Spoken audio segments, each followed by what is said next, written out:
조금 더 보완을 하시는 게 좋을 것 같은데, 그 내용은 제4조에 보면 인권 침해 사건 처리 절차가 있지 않습니까? 그 처리 절차에서 어떤 익명성 보장 같은 경우를 좀 더 추가를 해서 논의를 해보면 좋을 것 같습니다.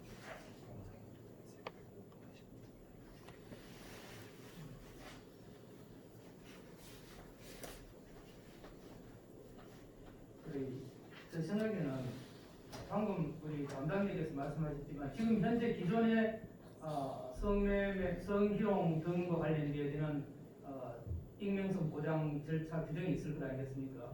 네. 그 규정을 준용한다는 그것을 이 4조의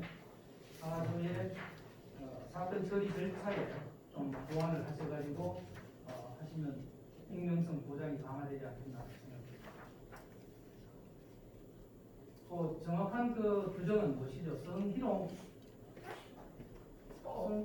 보통 성희롱, 성폭력, 네, 성희롱 성폭력에 대한 내부 지침입니다. 예, 처리 지침 뭐 이렇게 되죠. 예, 맞습니다. 예, 그 규정을 여기 준용해서 하는 거죠. 예. 예. 그럼 그 관련 규정을 여기서 한번 낭독을 해보시죠. 낭독을 해서 그 조항을 여기서 할 수 있는 걸 하고. 그 성희롱 성폭력에 대한 그 규정을 쓰시고. 예. 조항을 좀 낭독을 해보시죠. 제가 그럼 잠시 그 부분을 좀 갖고 오겠습니다. 저희 세계화 재단도 자체 지침 규정이 있습니까? 예, 내부 운영 기준에 아, 예, 있습니다. 그럼 거기 좋겠습니다. 예.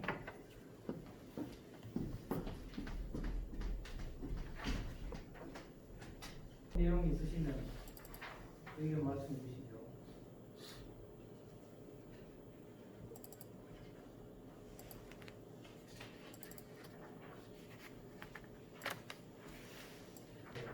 기울여서 말씀드리는데 인권 침해 상정 사건에 대해서 접수일로 15일 이내에 심의하여야 한다. 다만 부득이하다고 인정된 경우는 위원장의 승인에서 15일을 연장할 수 있다. 이렇게 되어 있는데 접수일로부터 15일 이내에 심의가 가능할까요? 너무 기간이 어떤지 모르겠습니다. 기간이 충분한지 모르겠습니다. 이 규정을 세부지침 제정안 어디 다른 안을 좀 참고를 하셨을 거 아니겠습니까? 대체로 이제 저희들 보면은 조직에 보면은 고충 상담했습니다. 예. 아까 조직의 성희롱 문제라든지 이런 게 신고가 됐었잖아요. 성희롱. 그때에도 대략 한 15일의 기간을 두고 조사를 하고 심의위원회를 개최하는 것으로 돼 있고, 그 다음에 추가로 또 이렇게 필요할 경우에는 15일 연장하고 이렇게 되어 있습니다. 그래서 대체적으로 이와 유사한 입금과 유사한 이와 같은 경우는 15일, 15일 이렇게 하고 있습니다. 예. 저는 이제 올해는 접수일로 15일 이내니까 접수하고 나서 그다음에 이 사건의 내용을 좀 파악도 하고 이렇게 하려고 하면 좀 시간은 걸릴 수 있거든요. 그래서 이제 우리가 여기 담당 부서가 일일이 많다든지 하면은 바로 15일이라고 하는 게 충분한데 그렇지 못한 경우 혹시 있을 수 있으니까 그러니까 근데 사실 이 날짜에 관한 규정은 이게 강행 규정이 아닌 경우도 있을 수 있습니다. 나중에 해석에 따라서는 근데 임의 규정을 보고 이제 좀 일정한 기간이 약간 도과되더라도 문제가 없을 수는 있을 수는 있습니다. 그런데 그래서 그런 의미에서 제가 한번 말씀을 드리고 또 관련해서 예. 저희 재단 성희롱 성폭력 예방 기준입니다. 정확한 명칭은 여기 제9조 피해자 등 보호 및 비밀 유지 대표이사는 피해자 등에 대하여 고충 상담, 조사 신청, 조사 협력 등을 이유로 다음 각 호 어느 하나에 해당하는 불리한 처우를 하여서는 아니 된다. 1. 하면, 해임, 강등 등 징계 및 그 밖의 신분 상실에 해당하는 불이익의 조치. 2. 승진 제한 등 부당한 인사 조치. 3. 직무 미부여 직무 재배치, 그 밖에 본인의 의사에 반하는 인사 조치. 4. 그 밖에 피해자 등의 의사에 반하는 불리한 처우. 2. 대표이사는 피해자와 피해를 주장하는 자의 의사를 고려하여 행위자와의 업무 분장과 업무 공간 분리, 직무 정지, 기타 이에 준하는 적절한 조치를 취하는 등 피해자의 신변을 보호해야 한다. 성희롱 성폭력 사건 발생 시 피해자 치료 지원, 행위자에 대한 인사 조치 등을 통해 2차 피해를 방지하고 피해자의 근로권 등을 보호하여야 한다. 고충 상담원은 고충 상담원 등 성희롱 성폭력 고충과 관련된 사항을 직무상 알게 된 자는 사안의 조사 및 처리를 위해 필요한 경우를 제외하고는 동사안 관계자의 신원은 물론 그 내용 등에 대하여 누설하여서는 아니 된다. 이상입니다. 예. 방금 그 성희롱 성폭력 방지에 관한 기준, 그것을 우리 담당자께서 낭독을 해주셨는데 어떻습니까? 그 내용을 그대로 준용을 하더라도 시행하는 데 문제는 없겠습니까? 예. 대체적으로 지금 일반적으로 저 내용을 많이 시행을 하고 있는 것 같습니다.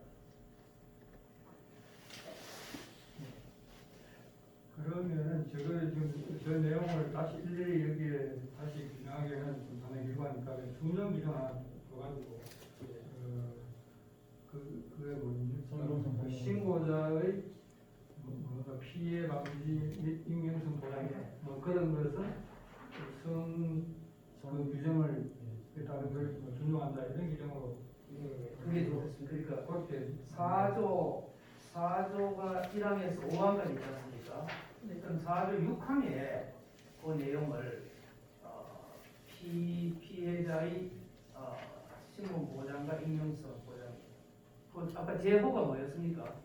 제목 피해자 등 보호 및 비밀 유지입니다. 예, 피해자 그 보호 관련된 그 제호를 그대로 쓰시고 예. 거기에 말한 것은 이 방금 그 규정의 내용을 그 조문이 몇 조라고 그랬습니까?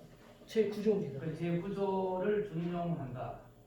그렇게 6호에 작성 6항에 작성해 놓으시면 뭐 절차가 그러니까 피해자에 대한 익명성 보장 그리고 여러 가지 권리 보호가 되지 않을까 싶습니다. 어떻습니까? 그럼 6항에 정리하는 게 어떻겠습니까? 예, 좋습니다.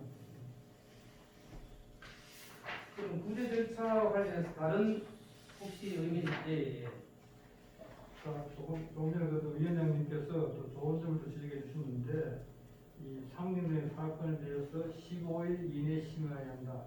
사실 인권 문제 이것은 상당히 또 어떻게 보면 포괄적이고 그런 거기 때문에 이 15일이라는 것은 너무 조금 촉박한 것이 아닐까 싶은 생각이 듭니다. 하이야 한다까지 얘기했습니다.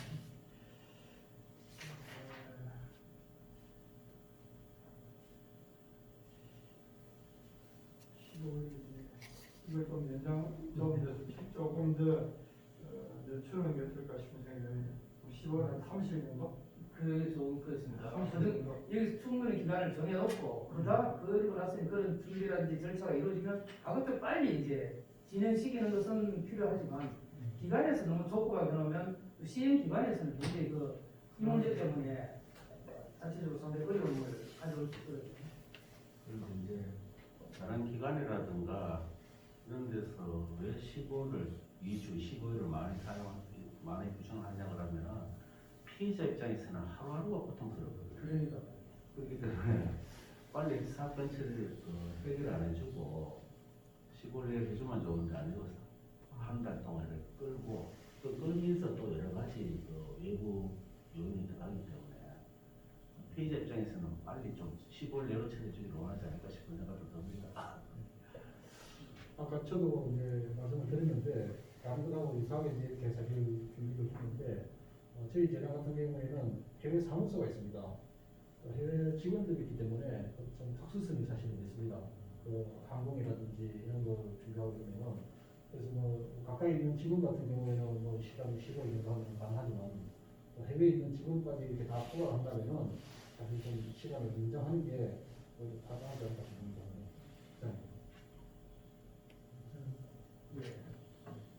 여기 지금 인권위원회에서 그 기간이 정식이 어떻게 됩니까?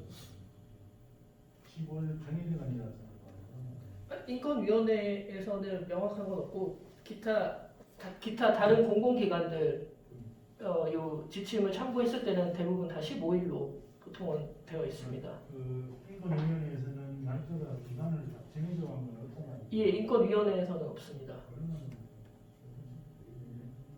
대단히 특수성이 있습니다. 예, 예. 우리 고등관 본부장님 말씀대로 그 시행할 세계화되는 다른 그 해외 출장 사업소에서의 그 사전 접수도 있을 수 있고 좀 특수성이 있으니까 접수를 30일 이내에 심의하도록 하고 그다음 부득이하다고 인정하는 경우 위원회 승인을 받아서 15일을 인정할 수 있는 그런 정도로 하면은 그리고 또 바로적인 또 인권심을 아까 우리 서영길 교수님 말씀대로 이게 피해자 입장에서는 단 하루라도 빨리 이제 구제하고 싶은 이런 심정이 그러니까 시행하는 과정에서는 최대한 시간을 줄여가지고 단축 서비 진행하는 게 필요할 것 같습니다.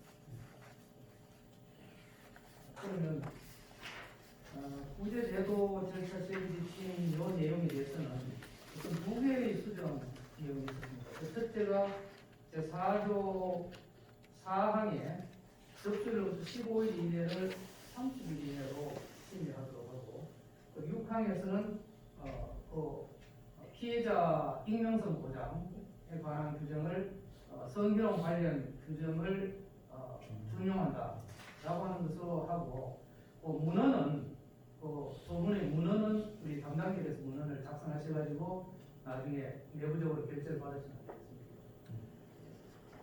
그러면 2호 안건에 3호 안건에 대해서는 뭐 이런 정도로 안건을 심의하시면 될 것 같은데 다른 심의의 질의하실 안건이 없으면 내용이 없으면 4호로 넘어가도록 하겠습니다. 4호 내용이 제일 중요하다고요. 굉장히 4호가 내용이 방대하고 내용이 굉장히 많은 것 같습니다. 제 4호로 넘어가도 되겠습니까? 예. 4호 안건은 2020년 새마을 세계화재단 인권 영향 평가 결과에 대해서 우리가 오늘 얘기를 하는 것입니다. 근데 이 인권 영향 평가를 하신 분들이 우선 내부 평가로 인권 경영 태스크포스 팀을 구성해서 하신 것 같아요. 12월 7일부터 12월 11일까지 한 일주일 정도 걸쳐가지고 인권 영향 평가를 하셨고 태스크포스 팀은 기획총괄부가 담당을 하시니까 기획총괄부에서 하시고 또 사업부의 연구원 그리고 대외협력 홍보부의 사무부 이렇게 5분이 영향 평가를 하셨는 것 같은데 종합 통계표를 보니까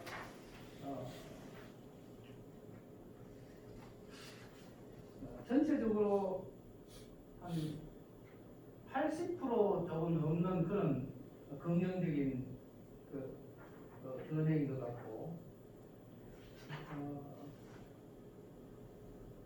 내용을 그러니까 인권 영향 평가의 내용을 보니까 우리 세계화재단에 아주 적합한 부분의 평가 내용도 있고 항목도 있고 또 보니까 세계화재단에 좀 적합하지 않은 내용도 있는 것 같습니다.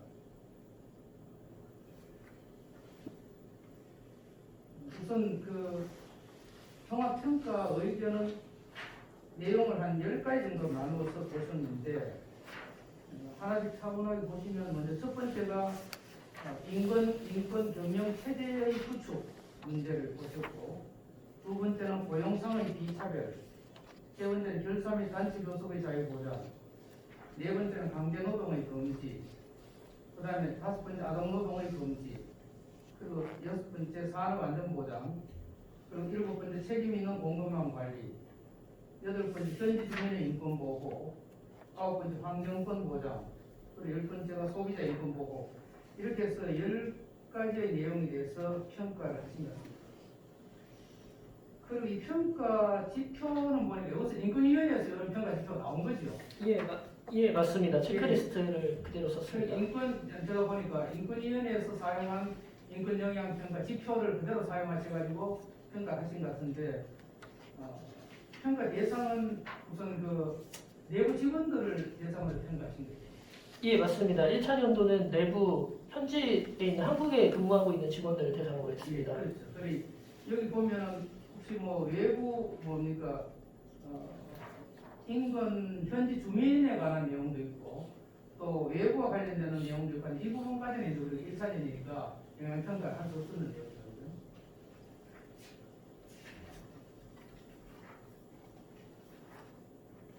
그러면 요 영향 평가에 대해서는 우선 우리 위원님들이 내용을 보시기 전에 우리 담당자에서 개혁 아까 뭐 관리가 설명해 주셨지만 그래도 조금 더 추가적인 설명을 한번 하시고 내용을 보도록 그렇게 하겠습니다. 예, 제가 다시 한번 간략하게 보고 드리겠습니다. 총 10개의 이슈 중에 우선 인권 경영 체계 구축 이슈에 대해서는 저희가 인권위에서 권고하고 있는 사항들을 지금 차분히 다 구성을 하고 있는 단계입니다. 다만 좀 아쉬운 점은 그 인권 영향 평가를 앞으로 정기적으로 시행을 해야 되고 또 내부 위원 말고 이제 외부 위원도 영향 평가에 같이 참여하도록 하는 방안을 앞으로 보완해야 될 것으로 지금 확인하였습니다. 뭐 고용상의 비차별 문제에 대해서는 저희 재단은 공공기관 인사 규정에 따라서 비차별적인 요소는 발견되지 않았습니다. 결사 및 단체 교섭의 자유 보장 같은 경우는 저희 재단이 별도의 노동조합이 없습니다. 그러다 보니까 어떤 단체 교섭이라든지 결사에 대한 항목을 평가를 할 수는 없었고, 다만 재단에서 이런 결사